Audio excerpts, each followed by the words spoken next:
You're pitiful, just a dropout kid from the lowest rung. I bet you were raised in poverty and your kid is living at the bottom of society. I understand your perspective.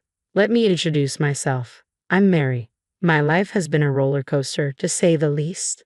When I was about to finish middle school, tragedy struck. I lost both my parents in a short span of time. Coping with such loss, my focus shattered, and I couldn't muster the will to study for exams anymore. Predictably, I failed all my high school entrance exams, even the backups. At 15, I found myself at a crossroads: gap year or workforce. To be honest, I did have aspirations of attending high school, but the family members who took me in were financially strained. Moreover, I felt compelled to preserve my parents' life insurance payout for future needs. Add to that the discomfort of entering high school a year late, and the decision to start working seemed the most practical. I must have been 19 then, in a relationship with John, a colleague at my workplace who was 27 at the time. You're involved with someone much older? Are you sure about this? A man pursuing a 19-year-old, can he truly be responsible? My aunt, a relative, expressed her concern, but youthful and headstrong, I disregarded her advice. John is wonderful. Sure, there's an age gap, but 8 years isn't uncommon, right? Well, if it were 25 and 33, perhaps, but 19 and 27 is quite a difference. What's the difference? Quit talking down about him. With that sentiment in mind, we tied the knot when I turned 20. A few months later, I discovered I was pregnant. Initially, I was overjoyed, but it was short-lived. When I broke the news to John, his response shattered me. What? You're planning to keep it? Seriously? No chance. I can't handle having a child with a dropout. Why should I be burdened with raising a kid who'll end up like you? Why would you say such hurtful things? You knew about my dropout status before we got married, didn't you? Yeah, I suppose, but no, it won't work out. I mean, having a child with a dropout, the child will turn out odd, right? I don't want to raise a kid like that. I also want more freedom. John's words stung, and soon he began avoiding me both at home and at work, pressing for a divorce. Over time, my feelings for him waned and I eventually consented to the split. However, my job at the time, within a small company, lacked any provision for maternity or paternity leave, leaving me no option but to resign concurrently with the divorce. With the support of my relatives and what remained of my parents' life insurance, I safely delivered my son Jacob, pouring all my love into raising him. Despite the financial strain, I remained healthy after childbirth, juggling multiple part-time jobs to make ends meet. By the time Jacob entered elementary school, I secured a full-time position, granting both financial stability and emotional bandwidth. Now, 2 decades have elapsed since those trying times. These days, Jacob and I even indulge in leisurely outings together. Hey, are you perhaps married? Suddenly, a familiar voice pierced through the air. A voice I had hoped to erase from memory. It belonged to John, my ex-husband, the man who deserted me during my pregnancy 2 decades ago. I thought it might be you, Mary. So what brings you to a department store on your day off? Seems a bit upscale for you, John remarked, a smirk playing on his lips. Jacob, likely bewildered by the unexpected encounter, stood quietly, his expression troubled. I figured he might be your new beau, but he looks rather young, doesn't he? Ah, is this the kid from all those years ago? Ah, it's a boy. Well, it's none of my concern anyway, John continued. Indeed, you and I have long parted ways, John. Why are you even speaking to me? Don't be so bitter, Mary. Remember, we used to be deeply in love. Seems like you've turned into quite the cold-hearted woman, haven't you? John's grin held a hint of mockery, as if the past held no significance to him. Then, he uttered something utterly audacious. By the way, is he also a dropout? What? What are you implying? I retorted, taken aback by his insensitivity. Well, I mean, like mother, like son, right? If you dropped out, it's only logical that he would too, isn't it? John's words dripped with disdain. Enough. Stop with your hurtful comments, I snapped, unable to tolerate his callousness any longer. Ah, but he's got my genes, so he must have at least graduated high school, right? Although, today's world, even with a diploma, you're still scraping the bottom of the barrel, John boasted, dropping the name of a renowned multinational corporation, the kind often plastered across TV screens. Surely, you've heard of this company, Mary. I'm a department head in a major corporation now. I guess you could say I'm part of the elite. he declared. And what would the elite want with someone like me? Are you daft? Do you honestly think I have any interest in someone as ignorant and destitute as you? I only spoke to you out of nostalgia. Frankly, you're nothing but a bother, I shot back, my patience wearing thin. Don't say that, John protested weakly. That's why you'll never achieve anything significant. Ever since you entered my life, my fortunes have changed for the better. I was recruited by a prestigious corporation, and my career has been skyrocketing ever since. Life is certainly smoother without someone like you bringing bad luck. So, I'm a bad omen to you, John? If that's the case, perhaps it's best if you refrain from contacting me altogether. No, sometimes I'd just like to glance at the bottom of the barrel to remind myself of how fortunate I am. You see, in my workplace, there's no one quite like you, not even among the lowest ranked employees. But it's true what they say about poverty. It's like a vortex, pulling you down no matter what. Is that all you wanted to say? We're pressed for time, I interjected, urging John to get to the point. Just a moment, let me have a word with my son, John replied casually, placing a hand on Jacob's shoulder with a self-satisfied grin. Then, with a smile still lingering on his face, he addressed Jacob. Life may be tough for you too, but it is what it is.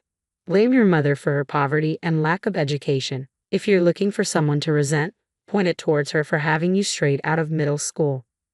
John's expression radiated satisfaction as he glanced around.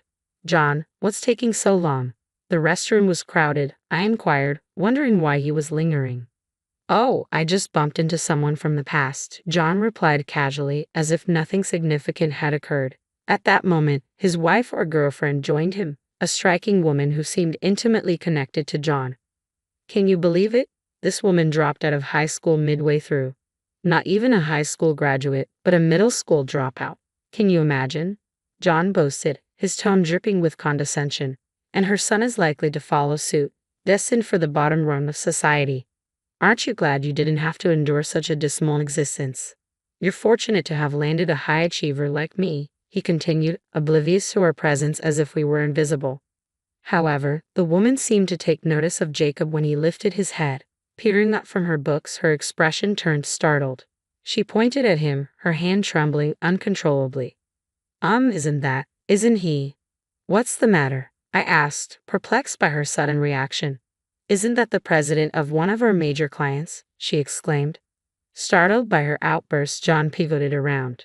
The moment his gaze landed on Jacob's face, his eyes widened in recognition. Seeing this reaction, Jacob slowly spoke up. I heard your company's name earlier, but upon seeing your face, I suspected it might be you. Indeed, you are the one. Thank you for your hospitality at that dinner the other day. Oh, that. Mr. Jacob, you seemed quite reserved during our dinner. It's quite surprising to witness you publicly criticizing others, labeling them as low-life and uneducated at your whim. Quite impolite of you, isn't it? The woman Lily remarked with a touch of reproach. No, that's... Lily, why didn't you inform me? John interjected, his tone tinged with frustration. I couldn't get a good look at him. Plus, I work in a different department. I can't possibly remember all the clients' faces, Lily defended herself, her voice tinged with apprehension. Useless. What did you just say? John snapped, the tension between him and Lily escalating rapidly. However, Jacob remained unfazed by their argument and spoke up calmly. Well, I'm not particularly interested in your quarrel. I now have a clearer understanding of the director's usual approach. We were in talks about implementing our system in your company, but let's abandon that idea. No, please wait, this is all just a misunderstanding, Jacob interjected, his voice tinged with urgency. Misunderstanding? How is it a misunderstanding when you publicly insulted me? John retorted, his tone laced with indignation. Well, you see, Jacob faltered, struggling to find the right words to explain himself. Mary, this is your fault, John interjected suddenly, redirecting the blame. What? How is this my fault? Mary questioned, bewildered by John's accusation. Because, why on earth would someone like you, a high school dropout, be with Mr. Jacob? Do you even realize who he is? He founded a business while still in college and holds numerous patents. The system he developed is so advanced that major companies are vying to adopt it, John explained, his voice dripping with condescension. Is that so? And why are you with him when you didn't even know that? Mary countered, her tone tinged with skepticism. I'm not quite sure. I don't typically discuss work matters with my son, John replied hesitantly. Your son? Mary echoed, her tone reflecting surprise. Yes, that's correct. Pleased to make your acquaintance. I am Jacob, the prodigy, son of the high school dropout. Jacob interjected confidently. Well, that's, John stammered, caught off guard by Jacob's assertion. It seems you have something on your mind regarding my mother. Please feel free to express yourself. We likely won't have another chance to converse, Jacob encouraged, his tone composed. Oh, well, what's the situation here? How come someone like you? Why is someone like Jacob's mother, a high school dropout? John stumbled over his words, struggling to articulate his thoughts. John faltered, taken aback by Jacob's unexpected interjection. He appeared torn, as if he wanted to retort but found himself at a loss for words. His gaze shifted uneasily between Mary and Jacob. From my earliest memories, my mother instilled in me a wealth of knowledge. Despite her lack of formal education beyond middle school, she delved into countless books and shared their wisdom with me, Jacob continued, his voice steady and composed. Ha! What? I never knew Mary possessed such depth, John muttered, visibly surprised. But there was one subject my mother remained silent on, the criticisms of my father, who abandoned us during her pregnancy. I've harbored resentment towards my father for as long as I can remember, but my mother always insisted it was her own naivety that led to our struggles. Even in our most dire circumstances, when we had nothing and were barely scraping by, she maintained a radiant smile.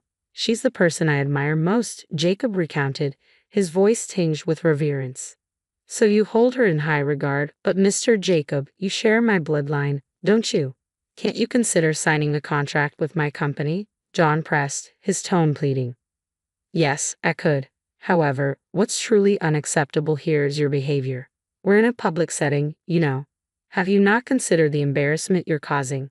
Jacob countered, his tone firm. Well, that's just my honest opinion. I simply perceive Mary as lacking in intelligence, that's all, John retorted, his tone unapologetic. And what does that make you, the man who fathered a child with this woman you call stupid? What kind of person does that make you, abandoning her when she was so young? Maybe she was innocent, but do you have any idea of the hardships she endured? You seem proud of your position in a big company, but why didn't you contribute even a single cent in child support? Jacob's accusations hung heavy in the air, leaving John speechless. As Jacob's words sank in, Lily's expression transformed. From a troubled look, her face now bore a glare directed squarely at John. Wait a minute, that's not what you told me. No, you just be quiet. That can't be true. Didn't you share with me that your previous wife cheated on you and left, that she denied you access to your child, and even refused your attempts to provide child support, forcing you to save instead? Was that entire story just a fabrication? Lily's voice was edged with disbelief and accusation. It seems highly likely that it was a fabrication. My mother and I still reside with our relatives. He knows where we are if he truly intended to provide child support. Mom, has this man ever attempted to contact you? Jacob inquired. Not once. Not on my cell phone. Not at any relative's house. And certainly, there's been no mention of child support, Mary confirmed, her tone tinged with disappointment. My revelation seemed to ignite fury in Lily, while John's complexion drained of color. You lied. You're despicable. I'm relieved I didn't marry you. It's over between us, Lily declared, her voice trembling with anger. What? Wait, Lily, please don't go, John pleaded, desperation evident in his tone. John hastily pursued Lily, leaving Jacob and me to exchange a knowing glance before erupting into laughter. John's pitiful demeanor was simply too amusing to ignore. Afterward, we indulged in some window shopping, feeling thoroughly content as we headed home. Later, Jacob filled me in on the situation. His company and John's were on the verge of sealing a significant contract, but Jacob opted to pull out at the 11th hour. Apparently, he was entirely transparent about his reasons. Your representative was my father, the man who abandoned my pregnant mother and neglected to provide child support. It's inconceivable to trust such an individual and engage in business with him. The system I've developed is akin to my own offspring. Entrusting it to him, just the thought makes my skin crawl. Predictably, this turn of events stirred up considerable turmoil. Allegedly, the company penalized John by demoting him and sidelining his role. It appears they're hoping to coax Jacob into reconsidering the contracts by making an example of John. From Jacob's perspective, it seems he might entertain the idea if they slash John's bonus. Undoubtedly, John is about to face some challenging times, but perhaps it's what he deserves, isn't it? At 48, he only has to weather another 12 years until retirement. My mom endured much harsher circumstances for far longer. When you put it into perspective, this isn't all that tough. Jacob's expression was one of genuine anger as he voiced these sentiments. I empathize with his emotions, so I have no intention of intervening. In his desperation, John has sought refuge at our relative's home. With a deep bow at the entrance, he pleads desperately. I'm deeply sorry for what I did in the past. I lied about providing child support, but I do have savings now. I'm willing to offer Jacob the equivalent of child support as a gift while I'm alive. I'll even compensate Mary if necessary. Please reconsider, John implored. However, Jacob refused to entertain such propositions. Turning to John, he stated firmly, I have no interest in your savings now. Our hardships belong to the past. You didn't support us then, and now you only seek to save yourself. That's unacceptable.